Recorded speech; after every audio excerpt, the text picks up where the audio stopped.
ময়মনসিংহের ফুলবাড়িয়ায় আলম এশিয়া পরিবহনের একটি বাসে আগুন দিয়েছে দুর্বৃত্তরা। এ সময় বাসের ভিতরে থাকা চালক জুলহাস নিহত হয়েছেন। সোমবার রাত ৩টার দিকে ফুলবাড়িয়া পৌরসভার ভালুকজান বাজারে পেট্রোল পাম্পের সামনে এই ঘটনা ঘটে। এ সময় বাসে থাকা আরেক যাত্রী নামতে গিয়ে আহত হন। তাকে ঢাকা মেডিকেলে পাঠানো হয়। ফুলবাড়িয়া থানার ভারপ্রাপ্ত কর্মকর্তা মোহাম্মদ রুকনুজ্জামান জানান, ঢাকা থেকে ছেড়ে আসা যাত্রীবাহী বাসটি ময়মনসিংহের ফুলবাড়িয়ায় আসে।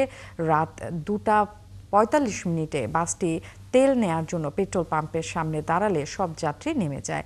তবে রাত বেশি হওয়ার কারণে ভোরে নামবে এমন চিন্তা করে যাত্রী শারমিন সুলতানা ও তার ছেলে শাহিদ বাসের ভেতরেই থেকে যায়। দুর্বৃত্তদের আগুনে এ সময় বাসের ভেতরে থাকা চালক জুলহাস দগ্ধ হন।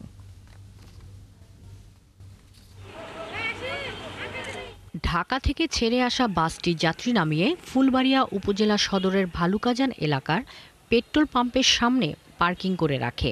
ভোরের অপেক্ষায় যাত্রী শারমিন ও তার ছেলে শাহিদ সহ বাস চালক জুলহাস গাড়ির ভেতরেই ছিলেন। মঙ্গলবার ভোর ৩টার দিকে একদল দুর্বৃত্ত বাসটিতে আগুন ধরিয়ে দেয়। এ সময় শাহিদ নিরাপদে বের হতে পারলেও তার মা শারমিন বের হওয়ার সময় আহত হন। আর বাসের ভেতরেই ঘুমন্ত অবস্থায় দগ্ধ হয়ে মারা যান চালক জুলহাস।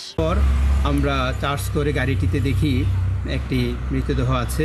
ওটা আমরা তাৎক্ষণিক স্থানীয় যে প্রশাসন পুলিশ ছিলেন তাদের কাছে আমরা আমাদের পরিবেশ করে হ্যান্ডওভার করে দিই। পুলিশ ও ফায়ার সার্ভিসের কর্মকর্তারা জানান, জুলহাসের মরদেহ সহ পুড়ে যাওয়া আলম এশিয়া সার্ভিসের বাসটি উদ্ধার করে থানায় নিয়ে আসা হয়েছে।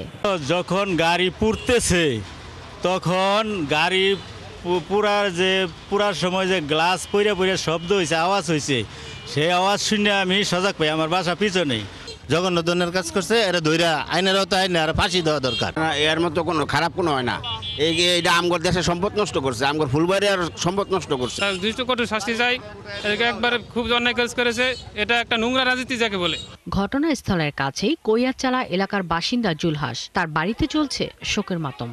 বছর খানেকের একটু আগে বিয়ে করা স্ত্রী, সদ্যজাত সন্তান, মা ও একমাত্র বোনের সংসার কিভাবে চলবে জানেন না তারা। এখন চান দুর্বৃত্তদের দৃষ্টান্তমূলক শাস্তি।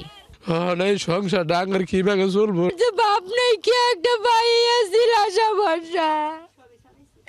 আমার ভাই সব কিছু করছে। এ নিয়ে ফুলবাড়িয়া থানার ভারপ্রাপ্ত কর্মকর্তা জানান, সিসি ক্যামেরার ফুটেজ দেখে দুর্বৃত্তদের শনাক্ত ও গ্রেপ্তারের চেষ্টা চলছে।